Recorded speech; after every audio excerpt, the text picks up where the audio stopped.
Hi, நான் உங்க doctor Divya Harish. என்னதான் வீட்ல சமைச்சு சாப்பிட்டாலும் பீச் சைட்ல போய் வாங்கி சாப்பிடுற உணவு வகைகள் ரொம்ப டேஸ்டா இருக்குன்னு ஃபீல் பண்ணிருக்கீங்களா? இந்த ஃபீலிங்க்கு காரணம் அந்த உணவா இல்ல வேற ஏதாச்சும் சயின்டிபிக் ரீசன் இருக்கா? வாங்க இந்த வீடியோல பார்க்கலாம். கடல் அலைகள்ல இருந்து வரக்கூடிய சோடியம் குளோரைட் ஏரோசால்ஸ், அதாவது உப்பு துகள்கள் நம்ம நாக்குல இருக்கக்கூடிய டேஸ்ட் ரெசெப்டார்ஸை ஆக்டிவேட் பண்ணுதுங்க.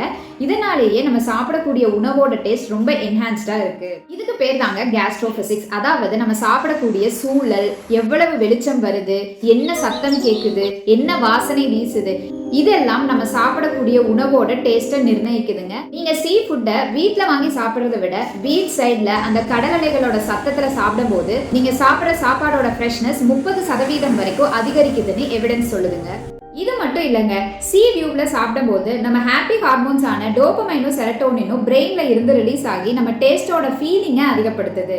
நீங்களும் பீச்ல சாப்பிடுற சாப்பாடு ரொம்ப டேஸ்டியா இருக்குன்னு நினைச்சீங்கன்னா அது உங்க இமேஜினேஷன் இல்லைங்க, சயின்ஸ் தான்.